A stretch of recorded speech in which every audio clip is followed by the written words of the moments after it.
we're proving that we can compound pharmaceuticals in a way that you cannot do on Earth. We're able to create immunizations in a way you cannot do on Earth. We're printing human organs in 3D. Right now it's just tissue, but eventually we're going to print human organs in 3D using adult stem cells, your skin cells, your own DNA.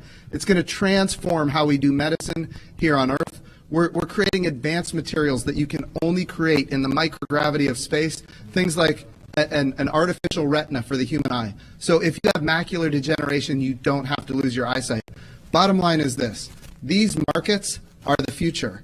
And when they materialize, and they are materializing because of the work of NASA, we're going to see capital investment, not just into launch, but also into habitation.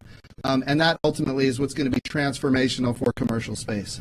Very good. And Elon, in getting all of that going, the ISS and all the activity that takes place on board, it's key that this Crew Dragon operate on a regular basis. As the chief engineer, yes, what were some of the biggest hurdles you had to overcome to get your spacecraft ready to fly this mission? Well, the spacecraft and the rocket have gone through literally thousands and thousands of tests and reviews, both by SpaceX, by NASA, by third parties. We've also, as Jim was alluding to, we've done a lot of flights. So one of the things I think that's very helpful about this flight, about what we're about to do, is that the rocket has flown many times. Mm-hmm. In fact, even in this, essentially this configuration, it's flown about 20 times. Mm. So that means we really have, I don't want to tempt fate, but a well-proven rocket. And we've flown Crew Dragon to the space station once, successfully brought it back. We've done a tremendous amount of testing on the ground, and when you do the testing on the ground, you always push the limits. Mm-hmm. So you want to try, you push it way beyond what you'd expect in flight. So sometimes you break it because you kind of want to break it on the ground during testing to see what the limits are. Mm-hmm. So this is the result, like I said, of thousands of tests, of thousands of design hours, and a tremendous number of smart people working incredibly hard to make this day happen. And you've got 2 astronauts on board now. Yes. Do you feel that responsibility? Yes, absolutely. I felt it, I think, most strongly when I saw their family just before coming here. And did you say anything that you can share? So we've done everything we can to make sure your dad's come back okay.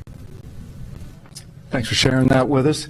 Jim, you had some words with the astronauts. What was your take on how they were feeling? I will tell you, Doug Hurley, Marine Corps test pilot, of course, veteran of multiple space shuttle missions. Bob Behnken, flight test engineer, United States Air Force, again, veteran of multiple space shuttle missions. This is not new to these guys. All I could do is convey to them how much all of America appreciates what they're doing. That the entire world is watching, and just how grateful we are as a nation. And I will tell you, their demeanor is loose. They are ready to go. They were joking around. They're talking about what they have for breakfast and how it might come up later. It was steak and eggs. Yeah, right, I saw that. Yeah. Right. So it was nice to see. They are in their element, and we are just so grateful and proud of them. Well, that's good to hear. They give you great confidence, I'm sure, in your positions as you hear that. We're going to go to a social media question, and we've got this question coming from Brooklyn, and she wants to know, I noticed some changes in the crew spacesuits. They look much thinner and lighter. What changes in the space capsule allow to have these futuristic suits? Well, we spent a lot of time designing the spacesuit. I personally spent a lot of time on the spacesuits. It took us 3, almost 4 years to design suits that both look good and work well. So you can see a spacesuit in the movie, looks good, doesn't work. and then you can make a spacesuit that works but doesn't look good. Because fundamentally it's a pressure suit that's got to survive in vacuum. Right. So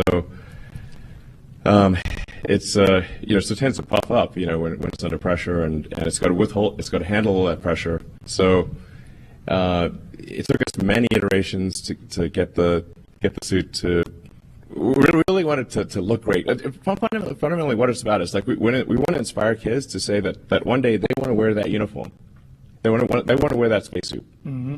and get them fired up about, yeah, I want to be an astronaut, I want to work on aerospace engineering, I want to advance space flight.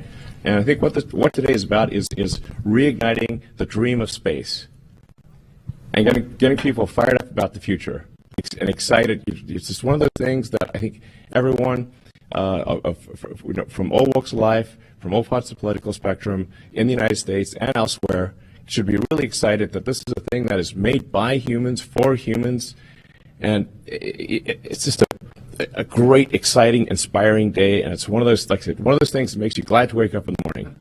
Yeah. You know? Functional and inspiring. And there's one on a model right over there, and you got me so excited. I might run over there and put that thing on, Elon. Yeah. They're kind of custom tailored, by the way.